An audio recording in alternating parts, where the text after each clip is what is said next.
No. All right. So Should have fixed my hair. you should have what? Should have fixed my hair. Oh yeah, Yeah. you look great. Don't worry about I it. should have trimmed my beard because I want to look the best.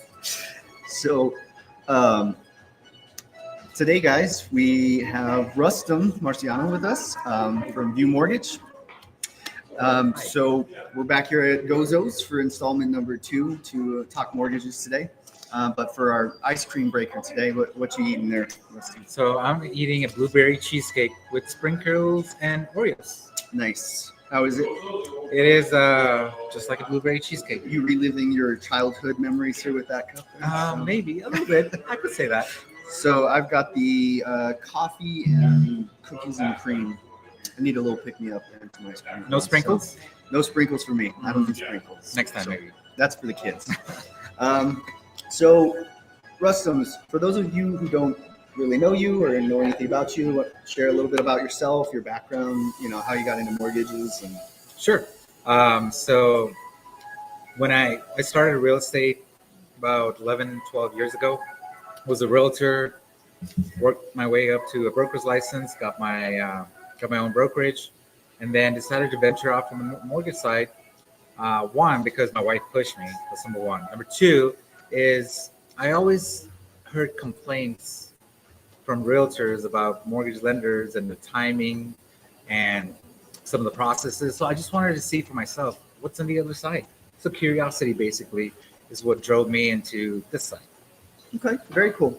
Well, that answers my question. What originally drew you, like whether or not, are you a numbers guy? Was it a challenge too, as far as getting into it, or like? So it was a challenge, right from the beginning itself, because obviously I own my own brokerage, and then transitioning, increasing brokerage production, and now it's transitioning to the mortgage side. I had to learn a lot. I'll tell you this: experiencing both sides now, the realtor broker side as well as the mortgage side. Mortgage side is 10 times harder, 10 times more stressful. And I know majority of realtors say, "Oh no, you guys sit behind a desk and that's all you do." It's a lot more that goes behind. It's a whole team just to take a buyer from start to finish itself. So that's a good segue for. So, like, what would you say are 3 pieces of advice that you would give to somebody who's maybe a first-time home buyer or somebody in the market, like when they're in this mortgage process, things to consider, things to think about? Sure. So the number one thing I see in El Paso itself is you got to get your finances right.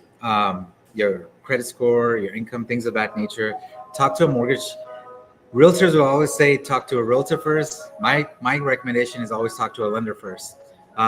Because without the finances, you can see 20, 30, 40 houses, but nothing will come to fruition if you don't have your finances right. Yeah. So those pre-qualifications are very important. Correct. So how much of a factor does credit score versus other items play into somebody's qualification, pre-qualification?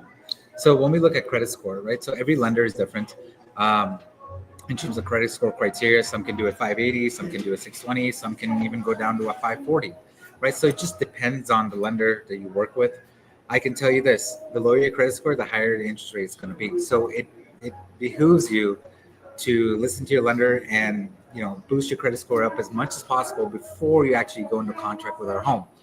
The difference between a 580 and a 600 or even a 620, that's only a 40-point difference. But if you look at the life term of the loan, that's going to cost you tens of thousands of dollars over a 30-year mortgage, just a 40-point difference. Yeah. So, okay.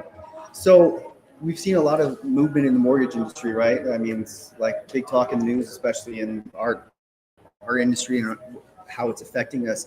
What do you see in the next 6 months, what forecasting wise? And this is a long-winded, multi-part question to say, the feds, how much are they playing into that? Like, what do you expect? What do you see what's going on? Sure. So nobody has a crystal ball. All we can do is look at historical events and make a future prediction based on that. Yeah. So right now, once again, this is one loan officer's opinion. Yeah. Based on where the market is, based on the job reports that come out, what's going on in the industry itself, we are going to be trending towards lower mortgage interest rates. Now, I know the Feds cut the rates yesterday, but the mortgage rates skyrocketed. Not that bad, but it did go up.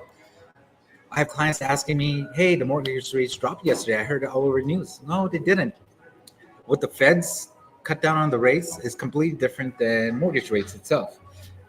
So a lot of people have the misguided appearance of what they see in the news is what translates into reality, which is not the case. And that's why you need a professional on your side to guide and advise you in terms of what the market conditions is and when's the best time to buy it. So, Okay. So obviously no crystal ball, but in your crystal ball, I mean, are you seeing it going to improve in the near future to a point where it would be, make more financial sense for a lot of people? Or sure. So a lot of people are indicating that, I want to get back to the 2%. I want to get back to the 3% interest rate. That's not going to happen. That's not going to happen. That'd be nice. That will be super nice, right? But that's not going to happen. Those days are kind of gone. Based on where inflation is and based on where you want the U.S. economy to go, interest rates will come down. 5s would be the normal. High 4s would be even great. But here's the thing. If you're on the fence of whether purchasing a home right now or 6 months from now or next year, I'll tell you that you're going to lose out on the appreciation that homes are getting every single year. Because homes in El Paso, they appreciate around 3% every year. So a home today that's worth $200,000 could be worth $206,000 next year. But if the interest rates only drop a quarter of a point, that's not enough difference for your monthly payment to be affected so much. And some people are so focused on mortgage payments that they forget like all the other debt that they have, like the credit card debt, the car debt, where interest rates are sometimes 7, 10, or even credit cards that's 30%. Yeah. A mortgage payment is the only payment that you're going to make. Majority of the times is where you're going to see a return on investment. Credit card debt, no, you're not. Car, you depreciate in value unless you get a Ferrari or something, right? Which appreciates in value. A mortgage payment is the only payment you're going to make that you're going to actually see a return on investment.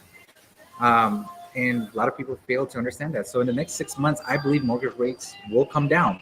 Not as drastic, but it will come down 0.5 point or even 3/4 of a point. But what does that mean for you? Every time the mortgage rates drop, more buyers come to the market. What does that mean? That means more competition. That means sellers are willing to give less in terms of contribution, things of that nature. So you might save a little bit on the monthly payment, $20, $30 on the interest rate, but then you're going to have to pay thousands of dollars out of pocket. Yeah, makes sense. Okay. So, you hit a point a little bit earlier about realtors. And I mean, you've been one, you've been a broker. What is the best advice for collaboration with realtors? And I mean, to realtors out there, other mortgage professionals, like what is the keys that you've seen in creating those relationships, that have been beneficial and translated into being more successful? Sure. So the communication between a realtor and a lender is key, completely key. Realtors, you need a lender that communicates with you. Lenders, you need to start communicating with your real estate agents. Lenders like to hide the bad stuff because they want to create a good impression. My philosophy is keep the realtors abreast of what's going on so they're not scrambling at the last minute with their clients. Yeah. So open communication is very important between the lender and the realtor, and all parties in the transaction too, right? The lender with the title company. So open communication is key, as well as transparency. If the buyers don't qualify, tell them they don't qualify. If the credit score is not good, not there, tell them, hey, we need to work on these things in order to get pre-qualified, whatever the case might be. You drop something. So I lost my train of thought. But yeah, open communication. Open communication. Right. My bad. So I guess, give me an example though, like maybe a more tangible example of something that you've seen. Like, you don't have to mention names, I guess, but like a closing process where because of that relationship or that communication, it helped you either turn it around or just make it a better experience. Okay. So, trying to think of one where the open communication was beneficial, right? And maybe, and I mean it more in a kind of like an extreme manner, in the sense that like without somebody having stepped in and done something or said something, which would normally occur anyways, like something that happened. Okay. I gotta If be you've got honest, one. I don't You have can't one have right now. Okay. I don't have one right now. All good. So, in the industry that we're working in, we're all behind a computer most of the day, right? Right. Trying to get out there and make and foster relationships, like we talked about. But let's face it, technology is a big part of what we do. So, what kind of technology trends, software, AI features are you seeing that are going to be a big part of our industry that we should be preparing for, maybe even just embracing more of to make people more successful? Sure. So a lot of people have the misconception that AI might replace you in the real estate world. Well, we're still here, right? It's a human connection between the clients and the real estate professionals. So I just came back from a mortgage conference in Nashville itself, and some of the products that I saw on AI and the new technology that's coming out, it's unbelievable. Let me give you an example. Imagine if you're a real estate agent, imagine before a client even reaches out to you, they actually start looking at homes, going to different MLS, going to different open houses or homes that are listed in the MLS for sale. What if you got a notification that this particular client is actually looking at homes before they even have a chance, before they even reach out to you? Just think about that for a second.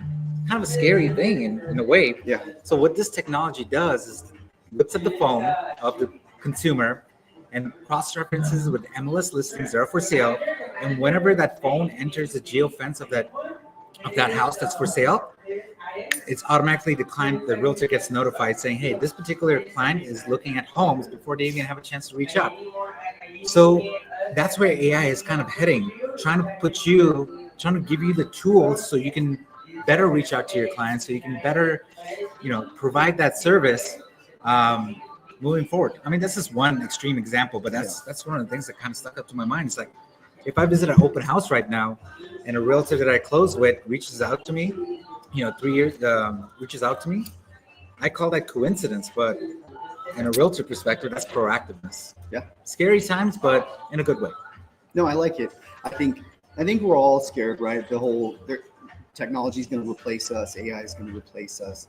But ultimately, human interaction is what we all crave. Those relationships are the important part that we've talked about. Right. So I don't see us going anywhere. So it's finding ways to really use it to the best of our benefits. So, Right. All right. So less intrusive questions.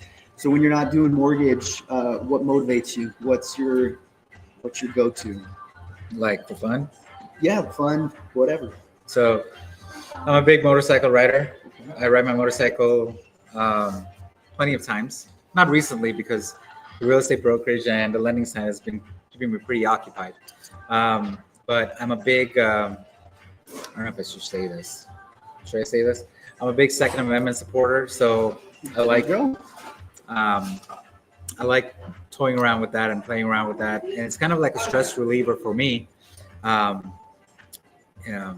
Practicing, getting better, pushing yourselves, whether it be on the motorcycle side, Second Amendment side, and obviously spending time with the family itself, with my 8-year-old and 4-year-old. So they keep me pretty busy. That's awesome. Mortgages keep me pretty busy. My brokerage keeps me pretty busy. So it's hard not having free time. Yeah. I mean, how have you managed to find that balance between, being a good father, husband, friend, boss, and still take care of yourself? So I don't plan for it. I concentrate on what my priorities are. And whether it be, wake up in the morning, what are my priorities for today? I got to do, 5 different things, 10 different things. But am I leaving enough time for my family in the evening itself? Yeah. And did I accomplish everything I needed to accomplish, plus leaving time for the family? And if I don't have time for the family, instead of 10 things, I'm going to 5 things, right? Because family is important, because that's why you do this. Yeah. Right. You don't want to create a business for somebody, and that somebody is faltering, or somebody, that's something that you're building it for breaks, right? So you gotta have a happy balance. Awesome. Well, man, I really appreciate you being on here today with me. It's been really fun. Got to know a little bit more about you. For sure. So if everybody, if you like the show, like us, follow. We're gonna hopefully have this every Thursday, like I said. If you've got suggestions for guests or you want to be on, just let me know, and we'd love to have you. Thanks again, Ruston. No, my pleasure. Before you end, I want to say something else. This guy, this title officer, he texts and he calls after 5 p.m. Just want to say it out there. I mean, that's good on the lending side when I'm trying to balance the CD and get the docs out. I'm like, dude, answer the phone. So amazing guy. Well, thank you for that, man. So, Absolutely. Y'all have a good one. You have a good one too, man. Likewise.